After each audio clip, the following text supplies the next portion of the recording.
dimanche 6 juillet 2025 et l'on se retrouve pour les chroniques du soleil, ta guidance qui t'indique quels sont tes atouts, quelles sont tes qualités, quelles sont tes richesses intérieures, tout ce qui en toi est un pilier de ton expansion, de ta réussite, de ton accomplissement, tout ce qui est un vecteur de bonheur tout simplement.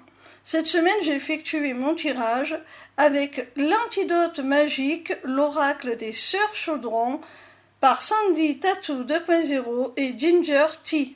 La première carte que j'ai tirée est celle de la fragilité, qui te parle d'inconstance et de faiblesse. Alors cette carte nous montre, mon petit rayon, que comme tout un chacun, tu as tes points faibles. Tu as une certaine forme, oui, de fragilité, de vulnérabilité. Mais nous sommes dans une guidance positive. Donc, si on te parle de cela, ça signifie que tu as conscience justement de ce qui peut t'affaiblir, te fragiliser. Et tu y as travaillé.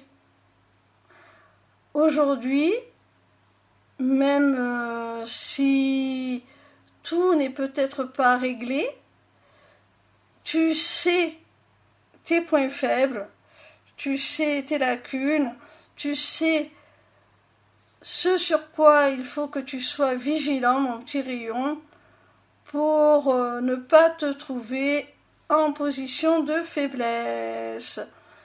Et c'est très bien. La seconde carte que j'ai tirée s'appelle la catastrophe et elle te parle de drame et de péripéties. Alors, je pense, mon petit rayon, que tu as dû vivre au cours de ta vie de multiples expériences qui t'ont mis à mal. Mais tu as su justement retirer de ces drames, de ces péripéties que certains auraient vécu comme une catastrophe. D'ailleurs, ça a peut-être été ton cas au moment où ces événements se sont produits. Mais ça ne t'a pas empêché d'en retirer les enseignements afin d'en ressortir plus fort. Entre la carte précédente qui te parlait de fragilité et celle-ci, on voit que tu as une grande résilience. Tu as vécu des événements qui t'ont fragilisé, certainement, sur différents points, et tu t'en es relevé.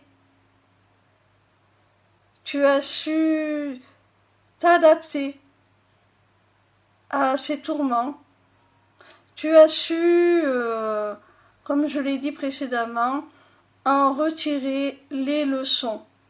La troisième carte que j'ai tirée est celle du déshonneur et elle te parle de honte et d'infamie. Alors mon petit rayon, tu as peut-être été traîné dans la boue.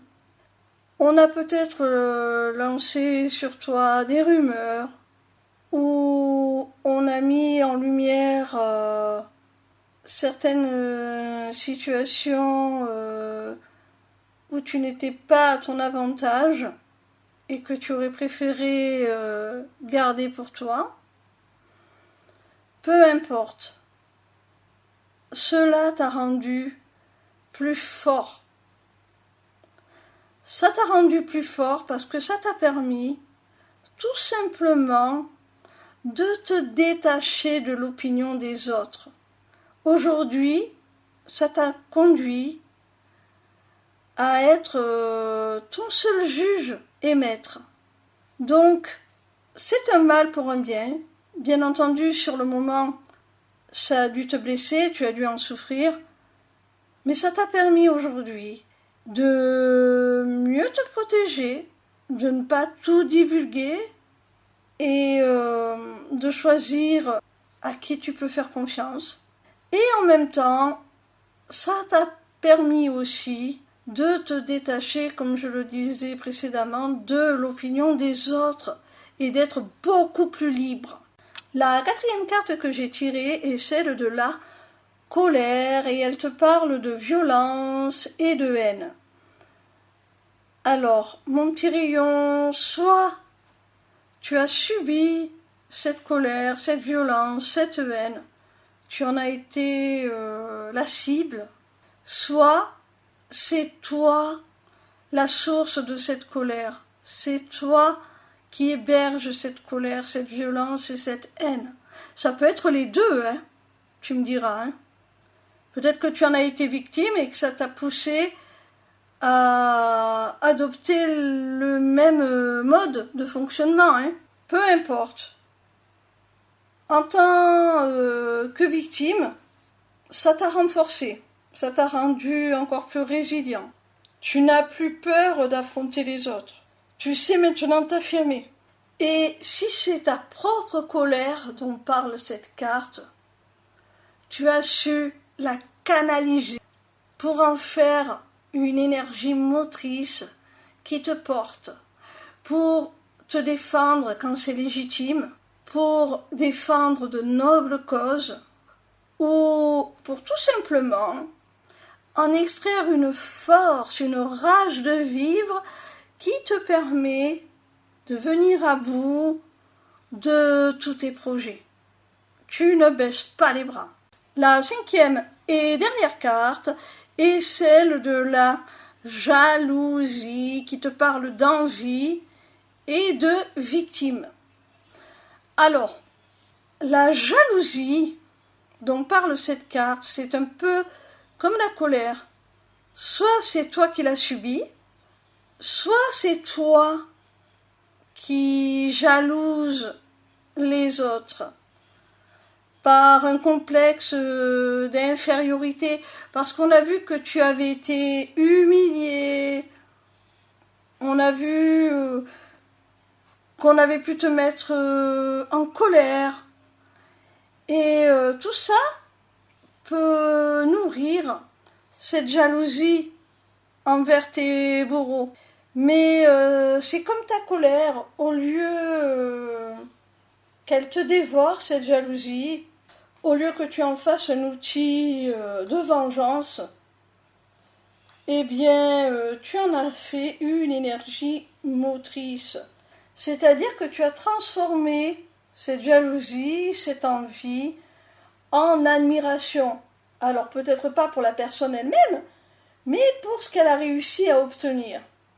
Et cette admiration t'a poussé à vouloir tout simplement te donner les moyens, progresser, t'améliorer sans cesse pour aboutir